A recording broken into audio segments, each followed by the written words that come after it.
Okay. And we're editing ourselves back together in the future because the future knows all. All right, so this is a bra I made when I was a lot more abundantly bosomed. I can still wear it, although it's kind of, I have to pad now.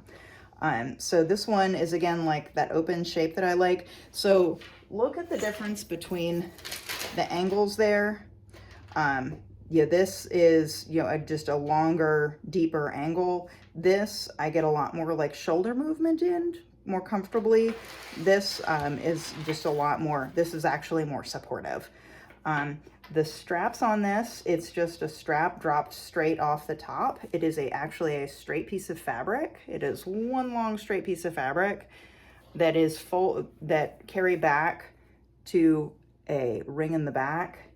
And this ring sits right over my middle back. So when it's fastened, it's hard to see, but that is how it falls down. So this is the strap that goes right across the middle. This is the body band part.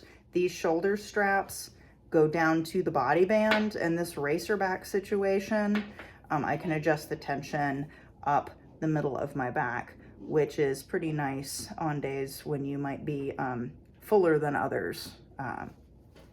But again, the body band is just like one long fold over V. So same kind of idea, but I can't make the same thing twice. That's not how this goes.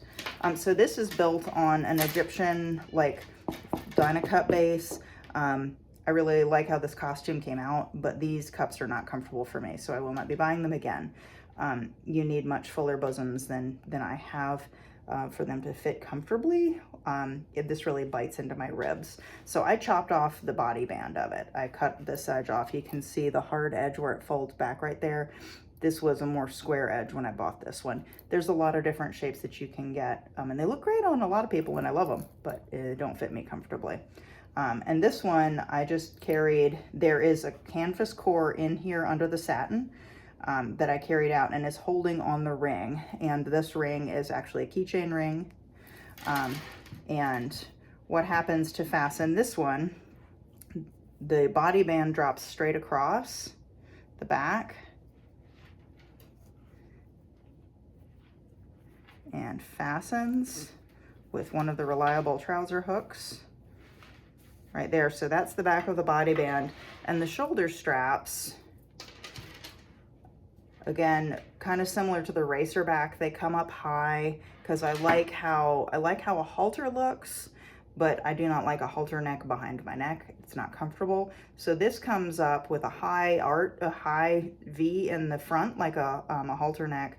And then this is actually one long strap. I folded it and put a little like pleat in it. And then these two straps right here attach down to the ring and the body band in the back. And these are what actually connect the shoulder straps down to the back. And it's quite comfortable. It took a lot of work though and a lot of fitting.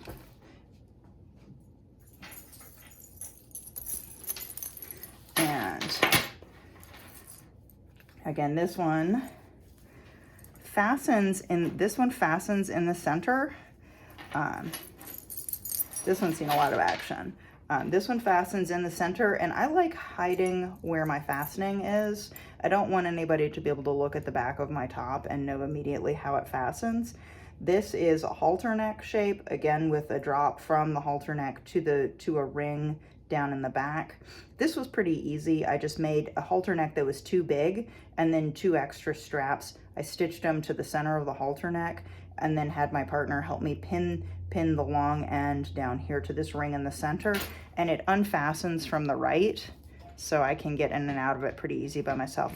And one of the fun things about making your own costumes is you can line it with silly calico. I have like all this little House on the Prairie calico that I like to line my tops with.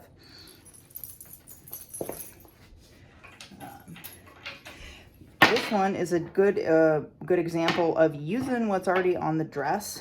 This is all fabric that was salvaged from a prom dress, actually 2. And this is scraps of material from another friend's costume. So this body band. This is not the same kind of long V. This is one long strap that's been folded around a ring. This is a really easy body band to make, and it will be one of the 3 kinds I show later on in the construction videos. It's got a reliable ring that's not going to open up on it, because right there, if this ring would open, it could slide right off this strap. But these long things right here, these long extra decorative straps, these parts are what actually supports the top. This fake halter neck right here does not support anything. It's just there to look good because I like straps.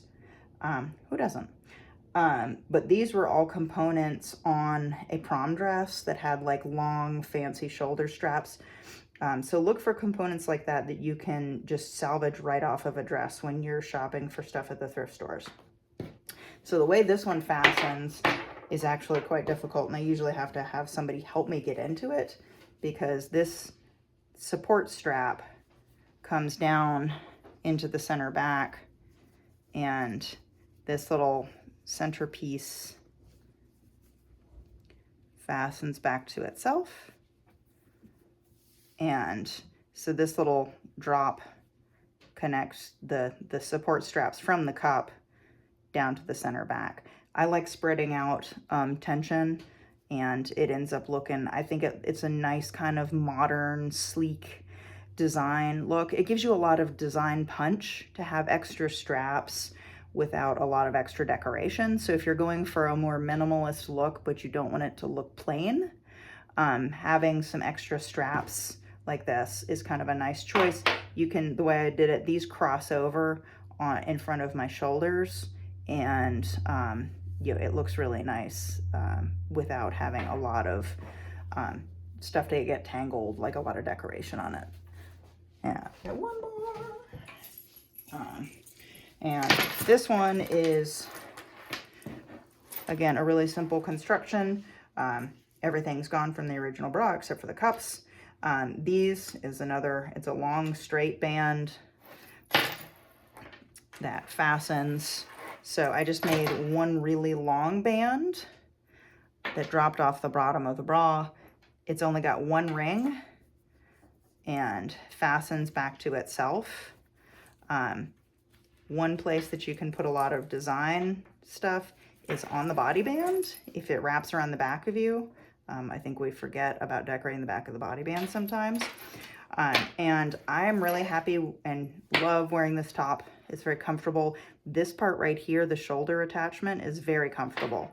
So I took a short piece of strap and attached it to the top of the cup, and then I attached it to the side of the cup. So this part right here sits in the armpit, kind of. It's actually really nice and supportive, and just the way I'm shaped, I kind of pop out the top side of a cup. And that is not great. Let's not do that.